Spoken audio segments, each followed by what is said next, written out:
là phải chăng là chơi ta chỉ kỹ đó nữa trong kềเลยha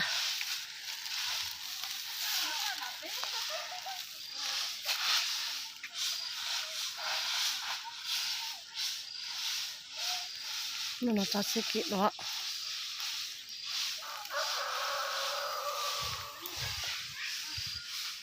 nóจะlấy phải nè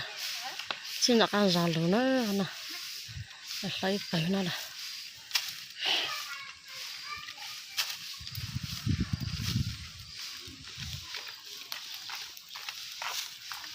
mà tôi lò tiền tha nợ chơi ha chân phải lò tiền cho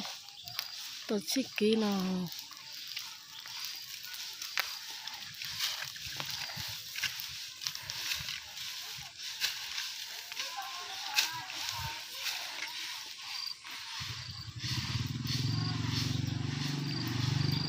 chỉ kỹ chốc kìa còn được kìa cháu về sẽ để sẽ cộng tiền đó